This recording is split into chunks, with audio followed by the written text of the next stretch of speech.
So generally, I think we should definitely, we the Muslims in particular, and humans in general, we should go back to reading books, go back to reading important information that helps us improve our lives in general, so that we can make this world a better place. I think a lot of it is because of kind of socio-economic dynamics as well, because generally in the population, as there was a program on the radio the other day about how the further up on the kind of economic scale you go, the more children tend to read for enjoyment rather than being forced to do something. Yes. And some say it's partly because the parents have more time to spend with their kids. They can read to them, and they grow up enjoying that. But if the parents are kind of struggling to make ends meet, then they're going to spend less time reading to the kids and that kind of stuff.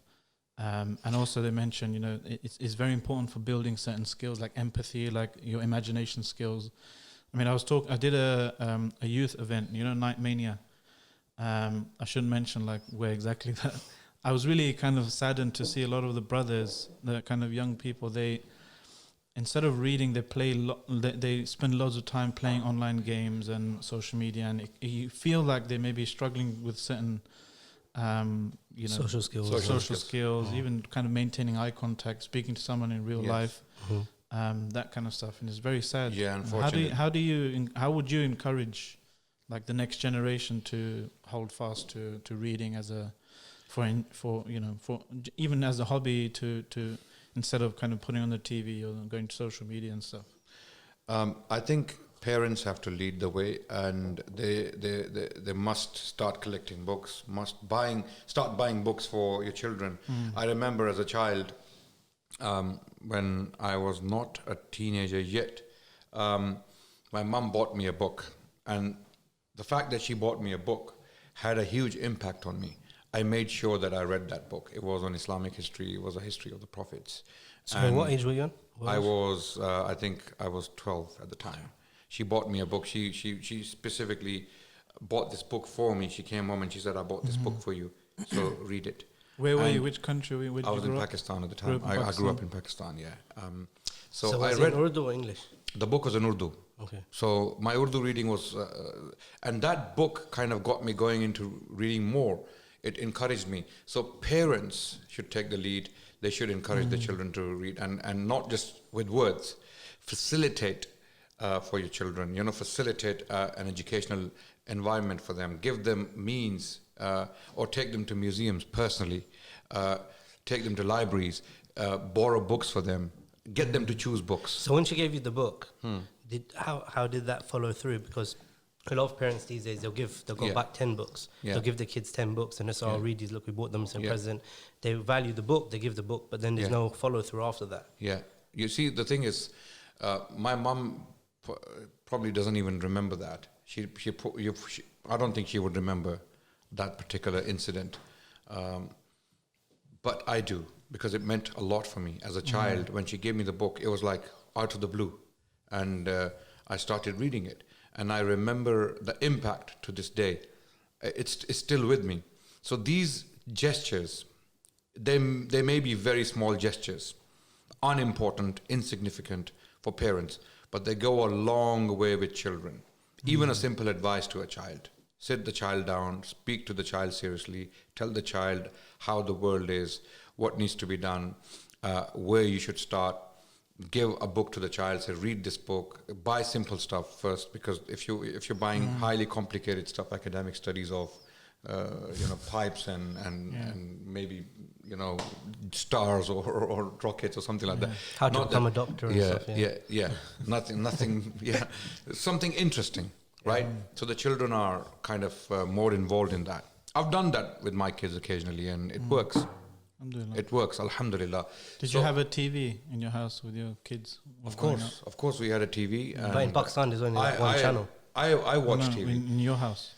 Yeah, but one of the problems we're facing right now, one of the challenges is the phones and the games within those phones. So our children are unfortunately, very, very, very much involved in playing these games on their phones. And these games are designed to hijack their brain chemistry even. Unfortunately, and it seems to be working. There is very little communication between families.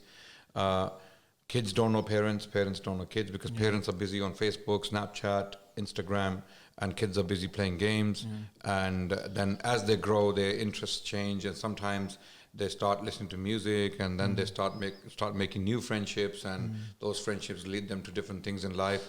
So it's very important to have a very strong relationship, very, very strong relationship. So parents must assert their authority and limit the time of children on their phones, and even games. Is that what you did with your kids? Yes, I try my best to do it. My kids, the younger ones, two younger ones, they are kind of hooked on these games. So I always tell my wife to cut the time short. How old are they? They are now, my daughter is, she was born in 2003, that would make her 16. Okay. And my son, the younger one, he was born in 2006, so that would make him 13. So 16 and 13, both of them are teenagers.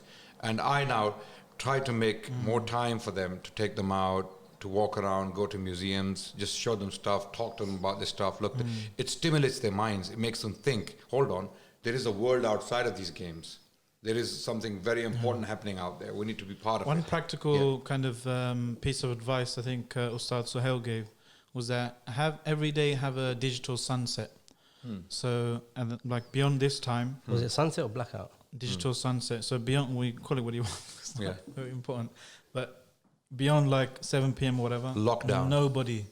Even the parents, you turn off the Wi-Fi, you put all of your... Absolutely good, amazing idea. And have a real, meal or conversation, especially before you go to bed. It shouldn't be the last thing you see.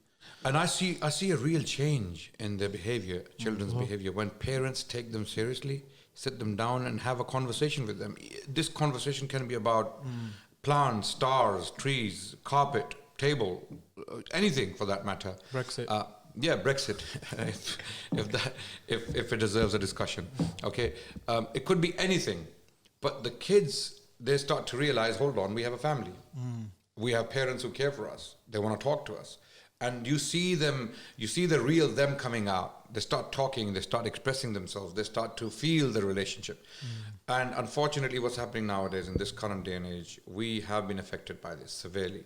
Our children do not have a strong relationship with the parents. They are making virtual friends online, whether it's in the form of the games and the people they play games with, or, people they communicate with on WhatsApp and Snapchat. It's so kind of, as a parent, it's very attractive to and almost irresistible not to give your child something and then just leave me alone. A lot of people say that, that if you give them a tablet or put something on TV, you get some, the parents or the mother, or, if she's stuck in the house, she'll get some time to herself, so it's very difficult to overcome that kind of,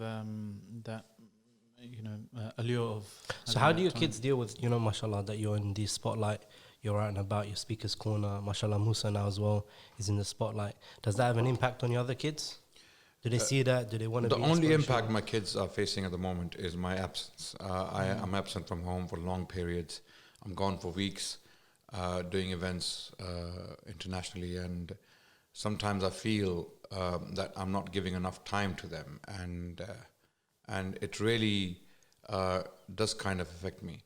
But I try to make up for it. When I get back, I spend time with them. I try to talk to them.